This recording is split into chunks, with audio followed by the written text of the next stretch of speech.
Halo teman-teman, salam sejahtera bagi kita semua. Di sini kelompok kami akan menjelaskan PPT tentang pandangan hukum Islam terhadap pernikahan di bawah umur.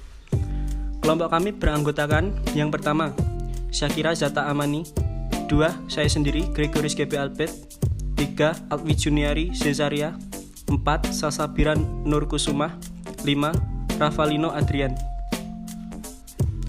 Pertama, pengertian pernikahan di bawah umur. Pernikahan merupakan suatu ibadah yang sangat utama, bahkan termasuk salah satu ibadah yang dianjurkan dalam pandangan hukum agama Islam dan masyarakat pada umumnya. Apabila telah mencapai umur yang ditentukan baik dalam Islam maupun undang-undang, serta seseorang yang akan melangsungkan pernikahan tersebut diindikasi mampu bertanggung jawab dan memenuhi kebutuhan rumah tangganya.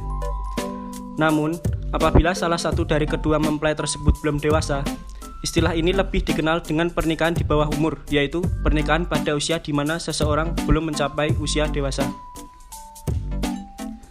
Kedua, pernikahan di bawah umur dalam hukum Islam. Menurut hukum Islam, seorang anak dikatakan dewasa apabila telah balik yang ditandai bermimpi basah untuk anak laki-laki dan telah menstruasi untuk anak perempuan. Dalam kacamata agama, pernikahan dini atau perkawinan usia anak ialah pernikahan yang dilakukan oleh orang yang belum balik.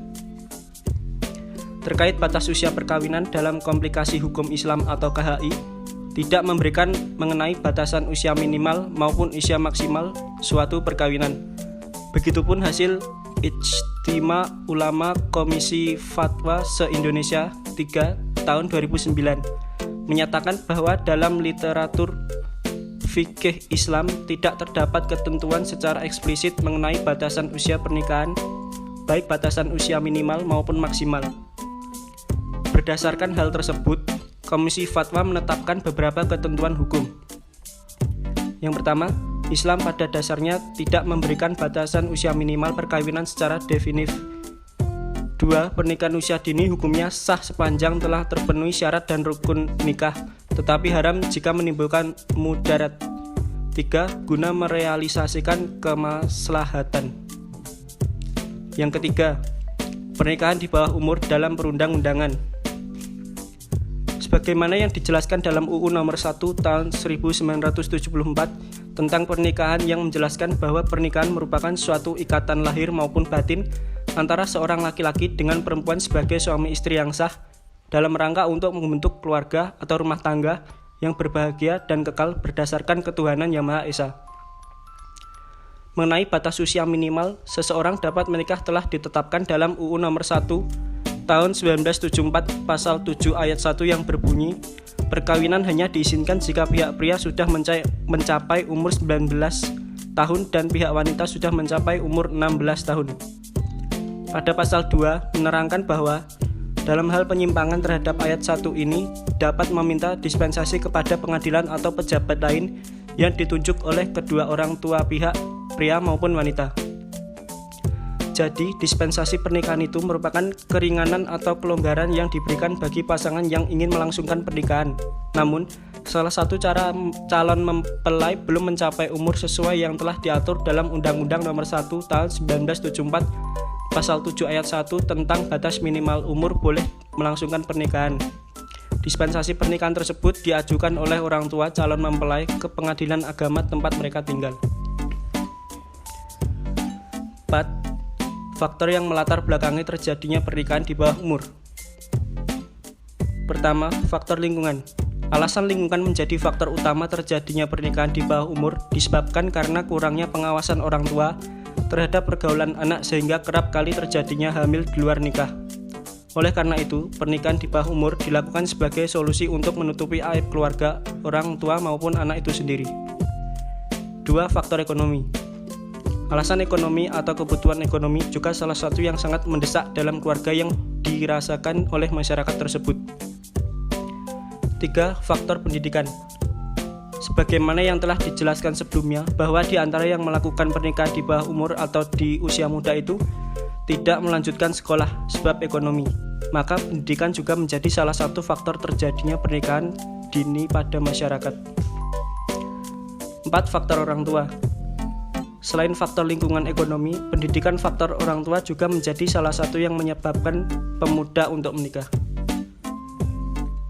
5. Resiko dan bahaya pernikahan di bawah umur. Yang pertama, kehamilan prematur. Anak-anak yang belum dewasa baik secara fisik maupun emosinya berisiko melahirkan bayi prematur dengan berat badan di bawah rata-rata. Kedua, kematian ibu. Ibu kecil berusia antara 10-14 tahun berisiko meninggal dalam proses persalinan 5 kali lebih besar dari wanita dewasa. Ketiga, masalah kesehatan. Karena pertumbuhan tulang ibu kecil belum lagi lengkap, risiko kerusakan cephalopelvic atau tulang panggulnya sangat tinggi. Pasalnya, bayi yang dilahirkan yang jauh lebih besar dari kemampuan tulang panggulnya. 4. Trauma psikologis. Gadis kecil yang melahirkan bayi merupakan suatu hal yang telah lama dielakkan oleh dunia kedokteran. Situasi ini sangat traumatik bagi sang ibu muda karena mencabut masa kanak-kanaknya dan ia disegerakan menjadi dewasa secara tidak wajar. 5. Tidak berpendidikan. Hampir bisa dipastikan pengantin kanak-kanak itu generasi putus sekolah. Kesempatan mereka untuk mengenyam level pendidikan yang lebih tinggi menjadi berkurang dan bahkan tidak sedikit pula yang tidak menyelesaikan bangku pendidikan dasar. 6. Kekerasan rumah tangga. Gadis-gadis kecil yang dinikahkan di usia dini lazimnya bersuamikan pria yang jauh lebih tua darinya. Akibatnya margin usia yang sangat lebar inilah hampir selalu muncul problem komunikasi keluarga antara kedua belah pihak. Yang keenam, upaya untuk mencegah terjadinya pernikahan anak di bawah umur.